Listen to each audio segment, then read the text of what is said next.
Amen. Gloire à Dieu. Gloire au Seigneur. Je loue le Sauveur, ce merveilleux Sauveur ce matin. Je loue mon Dieu de ce que la grâce de Dieu est au milieu de nous. Sa fidélité est là, et parce que lui il est là, j'ai envie de me cacher. Parce que lui est là, j'ai besoin de le laisser parler à lui. J'ai besoin de toute sa grâce, toute sa fidélité. L'onction de Dieu est là. Et je ne le dis pas parce qu'il faut le dire, mais je sens une onction particulière. Je sens la grâce de Dieu. Je voudrais qu'on lise dans le deuxième épître Timothée, chapitre 2. Et on va commencer au verset 7. Et je voudrais qu'il y ait une note de compréhension ce matin dans ce qui va être dit.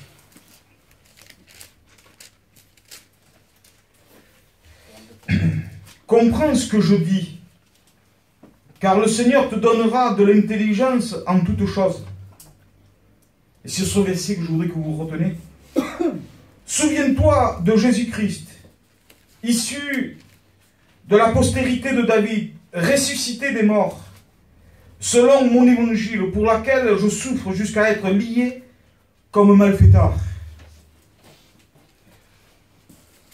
Mais la parole de Dieu n'est pas liée. C'est pourquoi je supporte tout à cause des élus, afin qu'eux aussi obtiennent le salut qui est en Jésus-Christ, avec la gloire éternelle. Je bénis Dieu, je rends gloire à Dieu. Je voudrais tellement rester dans une simplicité, comment j'ai reçu ce texte de la parole de Dieu. Je voudrais vous dire une chose, c'est que Satan, je ne suis pas là pour parler de Satan, mais on est là pour parler de Jésus.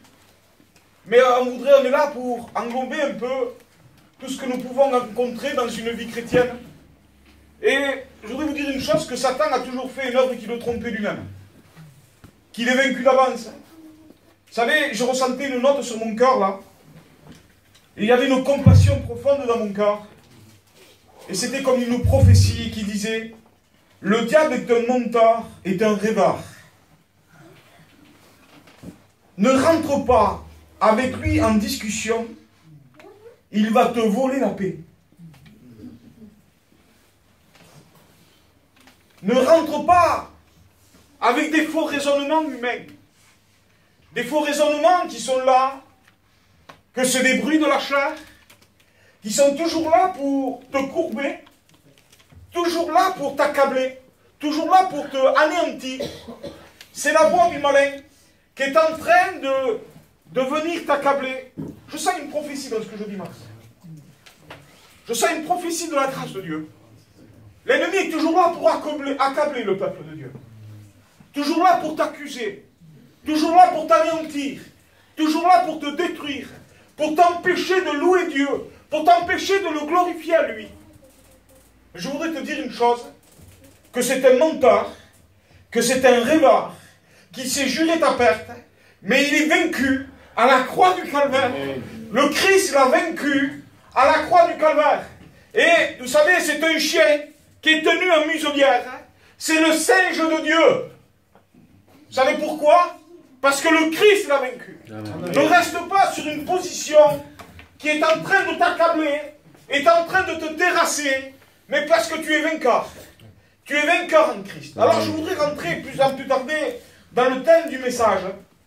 Je voudrais rentrer dans la pensée que Dieu a mis sur mon cœur. Et je voudrais qu'on place au centre de notre vie chrétienne la croix. Je voudrais que, comme l'apôtre Paul a pu dire, a cité à Timothée, Timothée, n'oublie pas Jésus-Christ. N'oublie pas Jésus. Et rendez-vous compte à qui Paul a pu dire ça, à Timothée. À plus forte raison, nous que nous sommes là, Timothée était quelques années après la crucifixion du Christ. Je ne sais pas, je n'ai pas exactement les notes. Mais ce que je voudrais vous dire une chose, c'est que Timothée a vu le fruit que Jésus avait porté. Timothée a eu contact avec les disciples. A eu contact avec les disciples qui avaient un réel contact avec Dieu. Et pourtant, Timothée, Paul lui dit, Timothée, n'oublie pas Jésus-Christ. Mais comment nous pouvons oublier Jésus? Je voudrais vous dire une chose, c'est qu'on peut pratiquer l'œuvre de Dieu. On peut être responsable comme Timothée d'une église, de l'œuvre de Dieu. Et pourtant, ce qui est plus important, ce n'est pas l'œuvre de Dieu. Ce qui est important, c'est Dieu. Ce qui est important, ce n'est pas une activité, une fonction. Mais ce qui est important, c'est Jésus-Christ. Et nous ne devons pas, nous bénis soit Dieu, je remercie le Seigneur de ce que l'Église elle est réveillée, de ce que l'Église a à cœur le quartier, qu'a à cœur du salut des âmes. Et nous avons, parce que la Bible dit, montre-moi ta foi sans les œuvres. Ta foi est vaine sans les œuvres.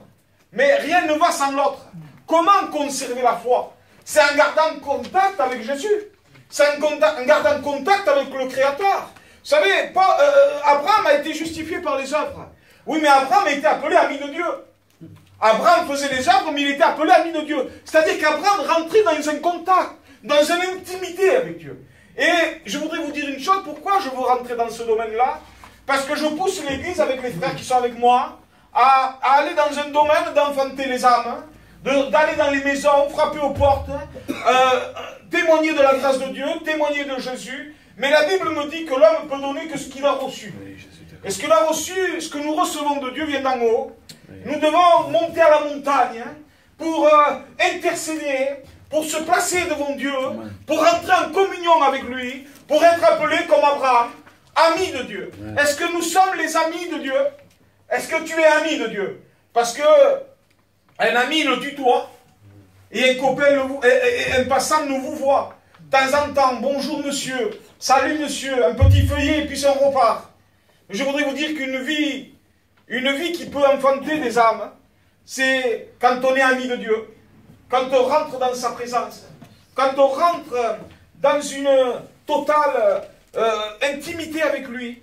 Je voudrais vous dire une chose, c'est que j'ai noté quelques notes et je ne voudrais pas m'attarder sur toutes les notes parce que ça serait trop long, mais je voudrais vous dire une chose, c'est que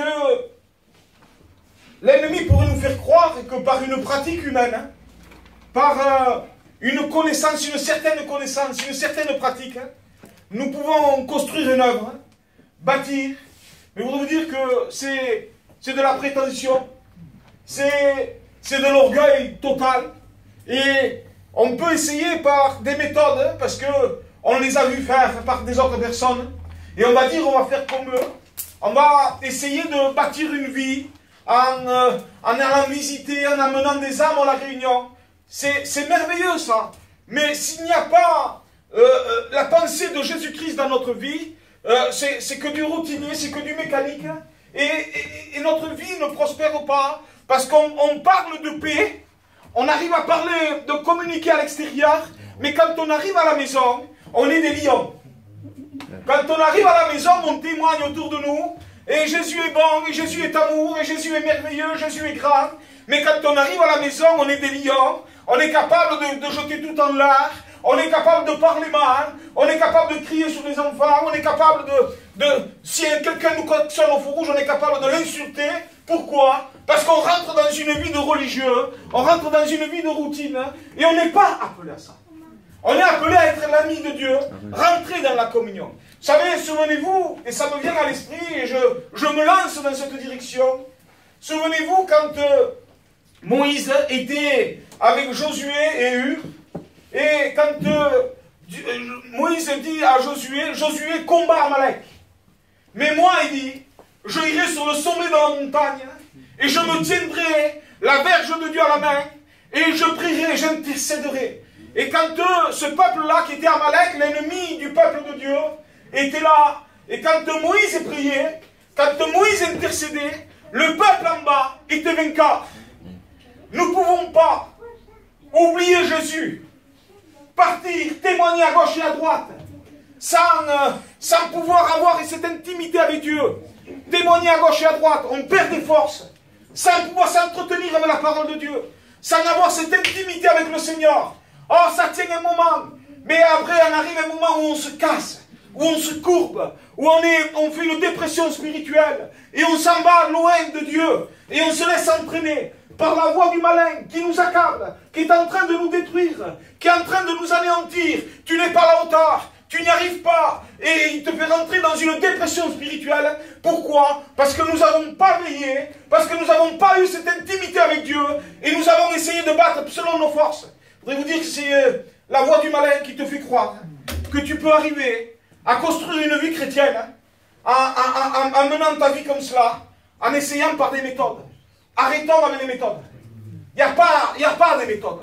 La Bible nous dit que chaque jour, le Seigneur ajouta des âmes à l'église, ceux qui étaient sauvés. Vous savez, il faut être en relation avec Dieu, prier le Seigneur, jette ton pain à la surface des eaux, et tu pries.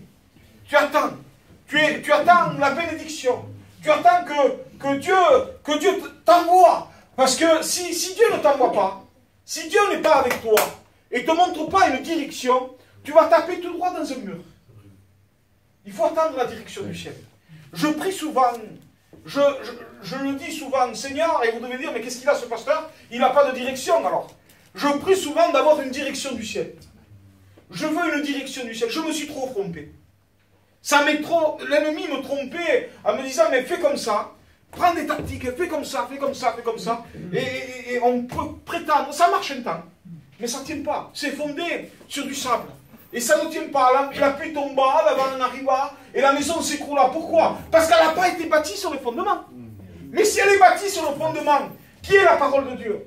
Qui est l'intimité avec Dieu? Qui est la relation avec le Seigneur? Ah mais je crois de tout mon cœur, j'y crois moi, j'y crois de tout mon cœur que là, les fondements, la pluie, le torrent peut se battre contre la maison, contre notre corps, et puis n'importe quoi qui peut nous arriver. Nous pouvons avancer. Amen. La maison résiste, la maison nous tient.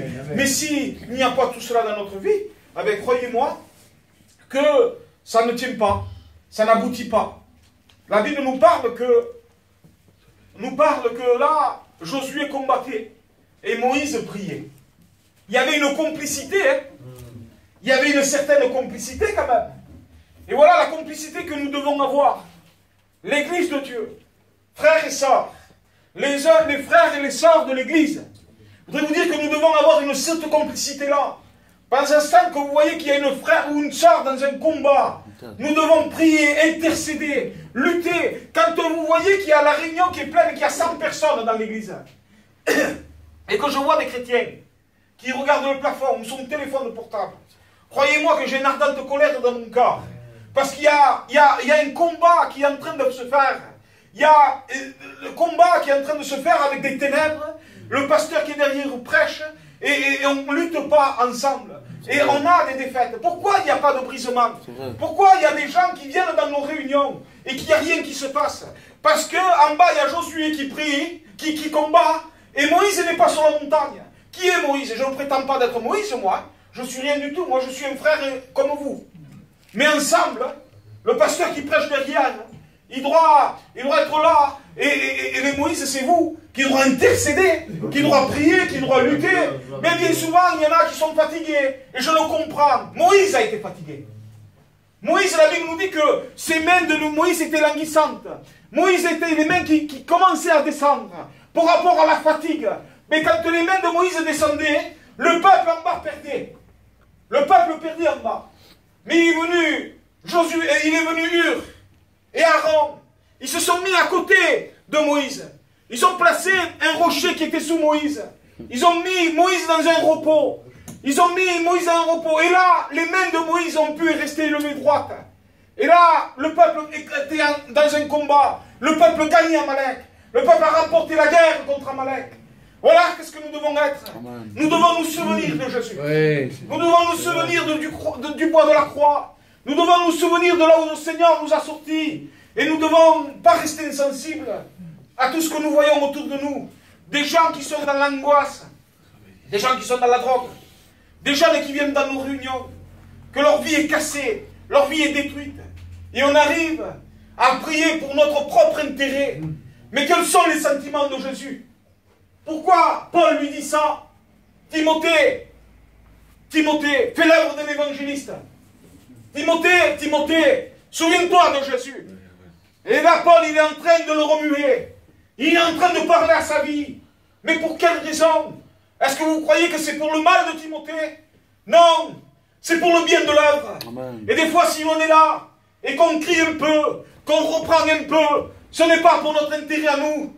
Notre intérêt à nous, c'est que l'œuvre aille bien. Amen. Notre intérêt à nous, c'est que vous soyez attachés au Seigneur. Amen. Notre intérêt à nous, c'est que l'œuvre prospère.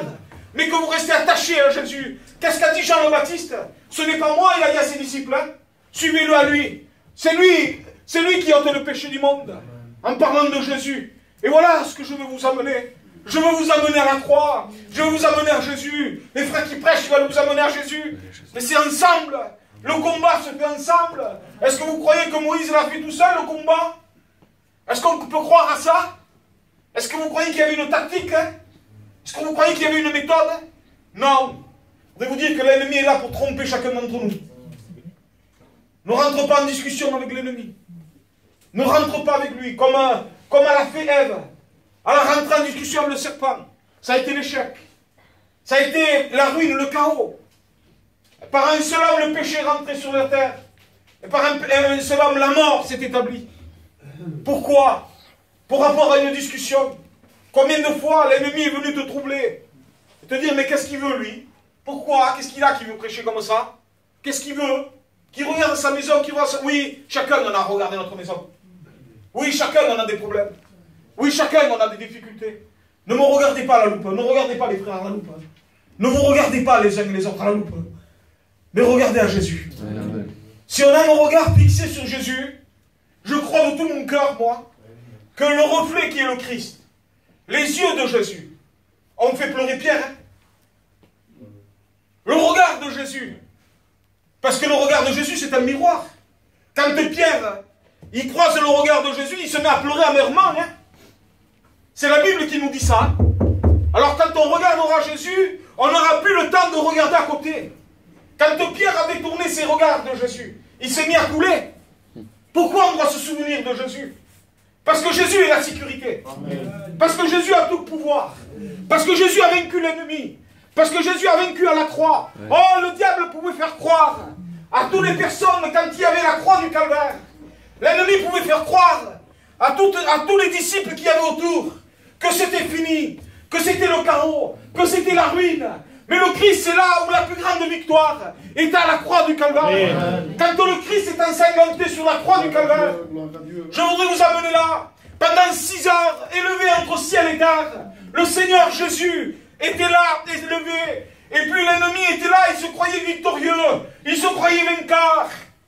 Et il se disait, mais les disciples se disaient, mais on a tout quitté, nous l'avons suivi. Qu'est-ce que nous allons devenir? Pourquoi? Parce que c'est le raisonnement de la chair qui prenait le dessus. Mais si on prend le raisonnement de Dieu, Dieu l'avait prophétisé. Je vais être livré. Je vais mourir. Je vais monter à la croix du calvaire. Le Seigneur l'avait prophétisé ça. Mais on n'entend plus cette voix-là quand on n'est pas bien. Quand on n'est pas bien, quand on est dans la persécution, on n'entend plus cela. Ça y est, le Seigneur est monté là, il est sur la croix. Il est en train de mourir. Pendant 6 heures, il est sur la croix du calvaire. Il est en train de s'asphyxier. Il est à l'agonie. On lui a mis le courant d'épines sur sa tête. Son sang y coule. Et il est là. Et encore son amour est là. Encore sa fidélité est là. Encore sa grâce est là. Et les hommes sont en train de se plaindre. Et c'est lui qui est à la croix. Les souffrances, c'est lui qui les a pris. C'est lui qui a porté ton péché. C'est lui qui a porté ta misère. Et là, les gens sont en train de murmurer. Mais descends de la croix. Pourquoi tu ne descends pas de la croix? Pourquoi tu es là? Mais si tu es le Christ, descends, sauve-nous. Les hommes veulent que l'orgueil. Ils veulent qu'être servis eux. Prenons garde. Souvenons-nous de Jésus. Je voudrais qu'on se rappelle de là où il nous a sortis. De là où il est venu nous chercher. Et nous n'avons plus le temps de nous plaindre.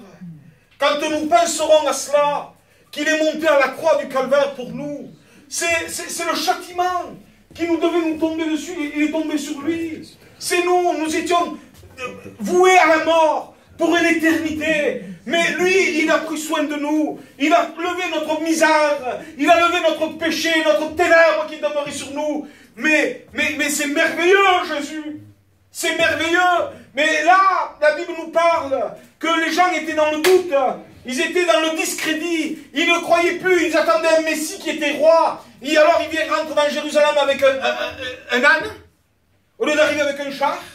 Parce que les gens attendent un magicien. Hein. Tu crois que c'est un magicien, Jésus? Je te pose la question. Ne me réponds pas.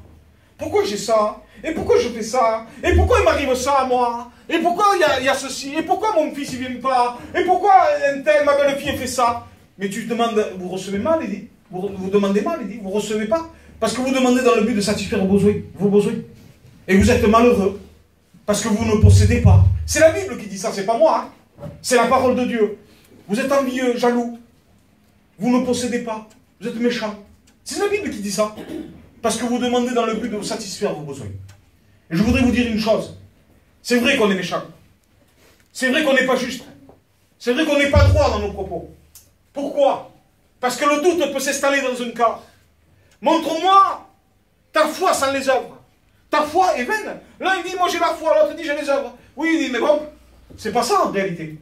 En réalité, la foi, c'est d'aimer Dieu. C'est de s'attacher à Dieu, c'est de faire confiance en Dieu. C'est de s'appuyer sur lui. Et puis, nous voyons que le peuple là était dans un discrédit total, désorienté, déboussolé. Pourquoi? Parce que le Seigneur est à la croix pendant ces 6 heures-là. Et pendant ces 6 heures, ce peuple qui l'ont suivi pendant 3 ans et demi, qui l'ont vu faire la multiplication des pains, qui l'ont vu guérir les lépreux, qui l'ont vu guérir des gens qui étaient aveugles. Souvenez-vous des hommes qui étaient aveugles, là, qui étaient là, et que des 10 lépreux ils sont partis et que Jésus a béni. Ces personnes-là, il n'y en a qu'un qui est revenu. Et pourtant, les 10 ont été guéris. Pourtant, les 10 ont été bénis. Mais il n'y en a qu'un qui est revenu. Mais pourquoi alors? On veut que la bénédiction et on laisse Jésus dans le placard. On vient à l'église, on veut être béni, on veut avoir un moment de soulagement. On veut essayer de paraître devant les hommes. On veut essayer d'avoir un rang dans une église, parce qu'on ne l'a pas eu dans le monde. Et on vient à la réunion. Et on veut toujours les premières places. Je ne sais pas pourquoi je parle comme ça.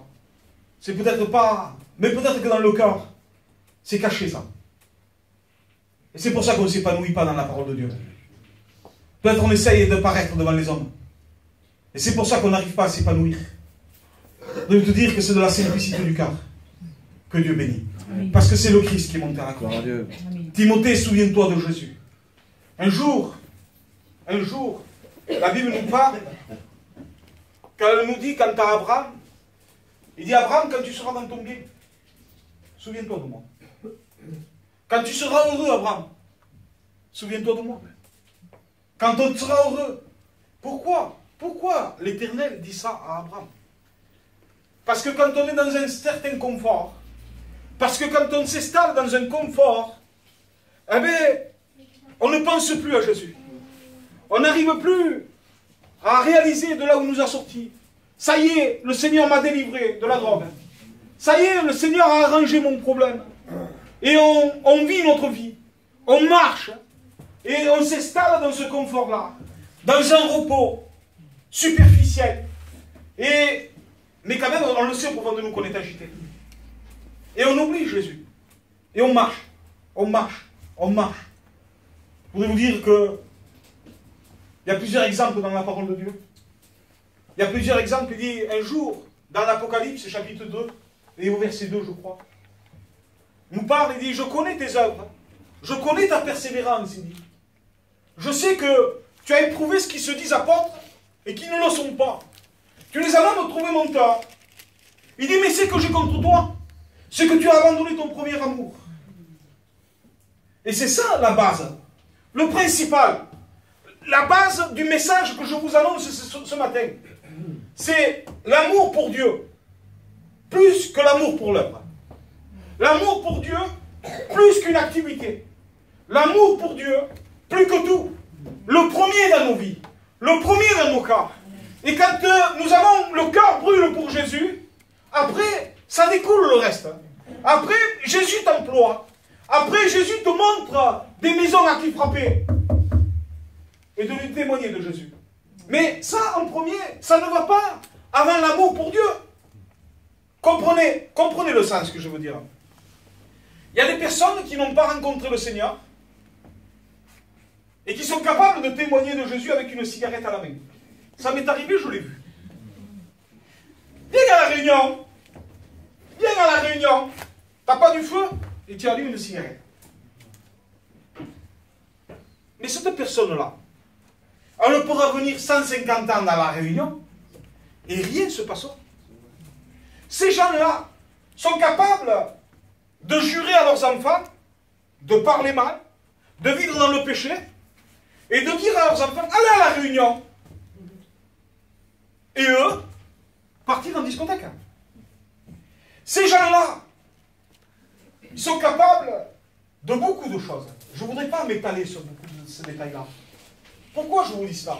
Pour vous montrer un peu le niveau de la vision spirituelle. Parce que c'est gros ce que je vous dis, moi. Vous ne faites pas ça.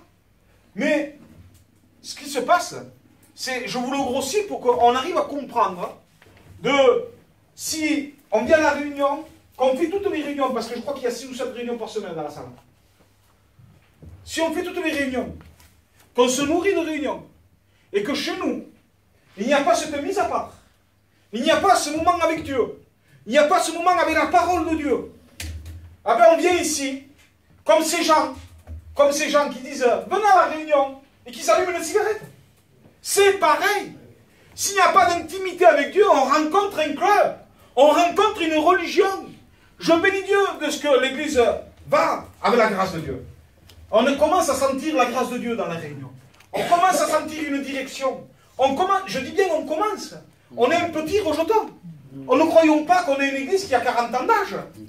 On arrive, on est des petits rejetons. Alors on commence à fonder quelque chose. On a passé par des problèmes, on a passé par des tribulations. Je bénis Dieu que le Seigneur a tenu son église. Parce que c'est Jésus qui tient l'église.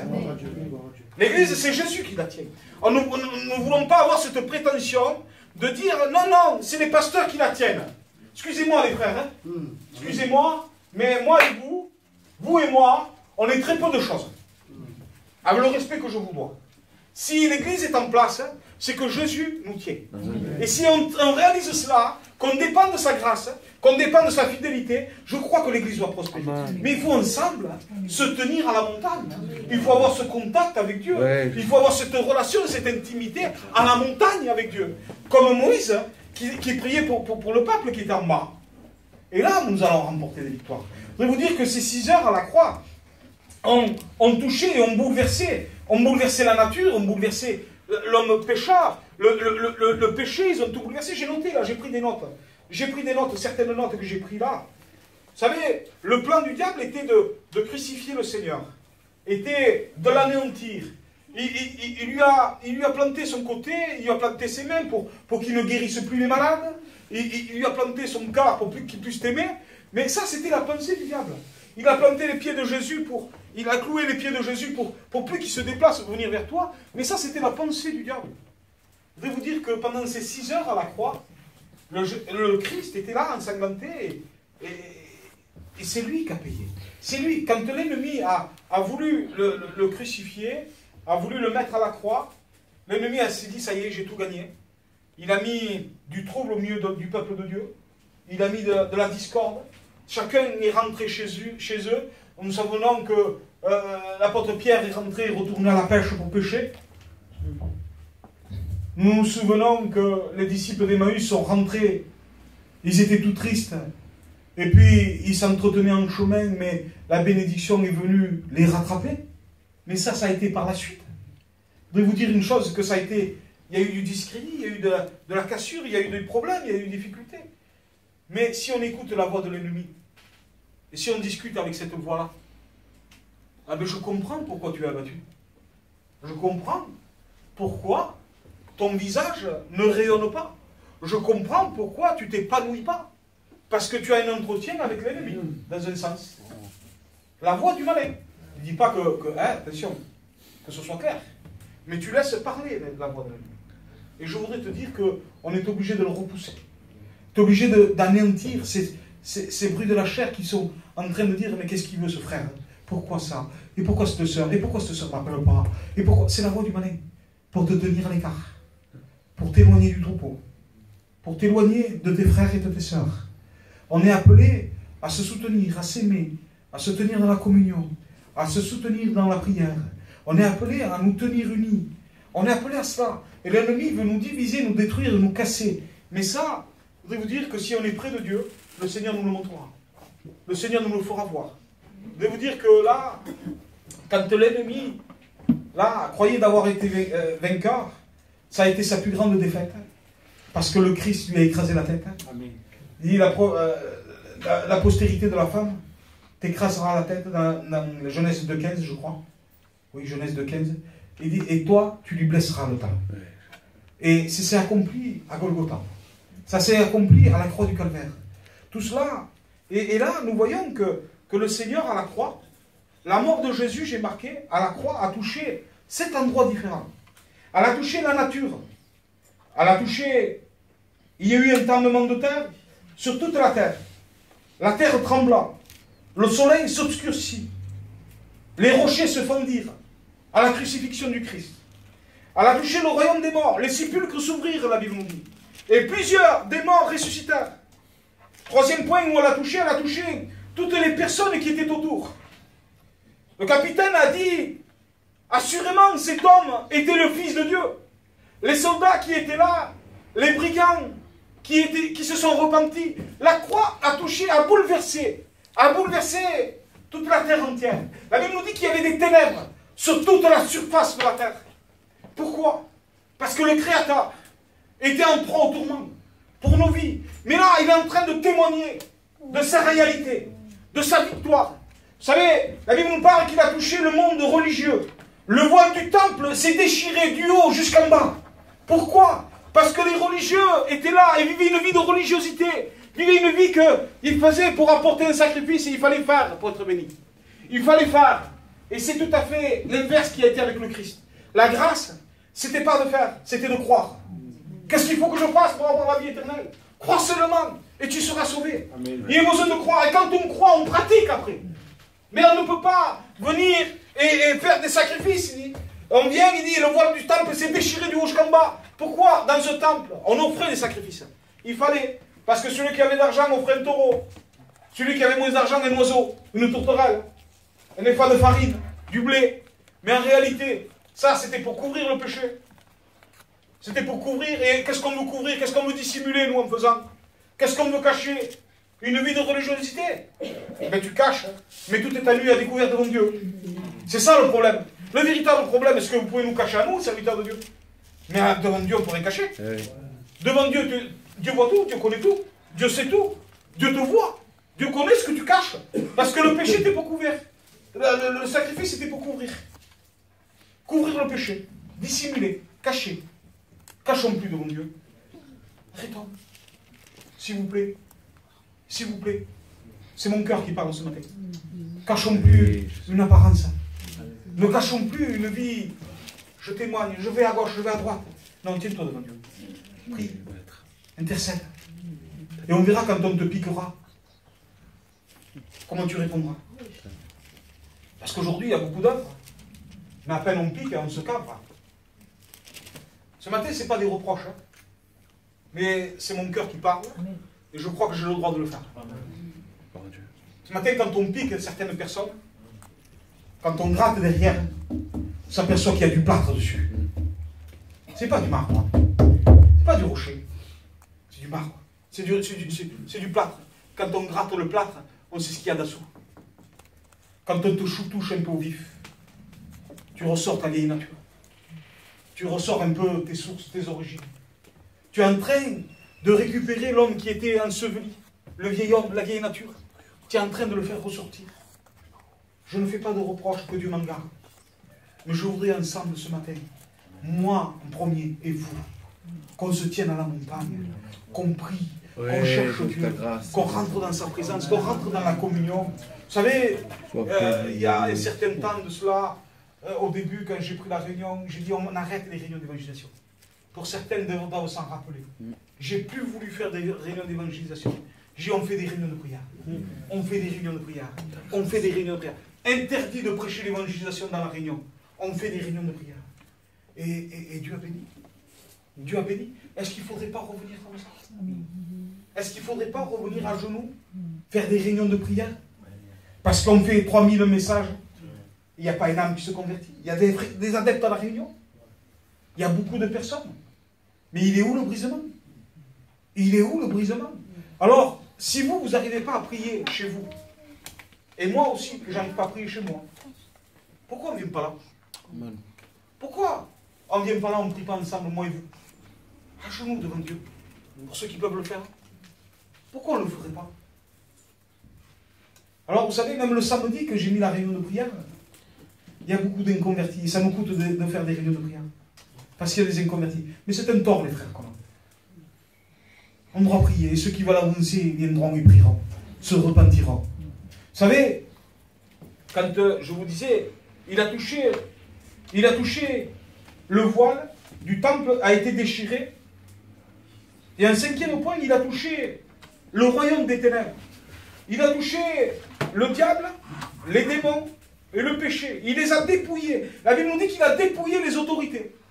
Il les a livrés publiquement en spectacle, en triomphant d'elles par la croix. C'est par la croix. Alors souvenons-nous de Jésus. En sixième point, il a touché le royaume de Dieu, en criant, Père, tout est accompli. Il a touché le ciel. Il a touché, il a dit, ça y est, j'ai triomphé, Père. C'est un cri de vainqueur. Et le ciel a été dans la fête. Mais pourtant, son fils était en train de mourir. Mais ça a été la plus grande victoire qu'il a pu établir sur la terre. Parce qu'il a donné accès à l'église. Il a donné accès au ciel. Il a donné accès au salut. Pour rapport au sacrifice de la croix. Mais pour rapport à cela. Il a donné cette porte ouverte. Il a dressé un pont. Un pont devant cet abîme. La croix est un pont. Il y a un abîme qui est là, un trou profond. Mais la croix a dressé ce pont-là pour que nous puissions y passer, traverser de l'autre côté. Alors, sans la croix, il est impossible. Sans la croix, il est impossible de vivre une vie chrétienne. Oui. Et la septième, il a touché le péché des hommes. Il a touché le péché des hommes, c'est-à-dire son sang. La Bible nous dit que sans infusion de sang, il n'y avait pas de pardon de péché. Mais il a fallu que le sang des innocents coule. Et c'est le sien. Il a coulé pour nos vies. Il a coulé pour nos cœurs. Vous allez dire, mais ce matin, tu nous évangélises. Oui, mais peut-être on en a besoin. Peut-être on en a besoin. De se récupérer, de remettre dans notre esprit que le Christ, c'est lui le sauveur. Amen. Que c'est lui la base. Que c'est lui le rocher. Que c'est lui qui peut nous faire passer de l'autre bord. Que c'est lui l'essentiel, le centre de notre vie. Replaçons au centre de notre vie la croix du calvaire. Amen. Et sans cette croix, sans ce message de la croix, la Bible nous dit que la folie de la prédication, Dieu a eu la folie de la prédication pour en sauver un plus grand nombre. Alors je voudrais vous dire une chose. Que moi et vous, on a besoin de replacer au centre de notre vie, comme Paul a dit à Timothée, Timothée, souviens-toi de Jésus.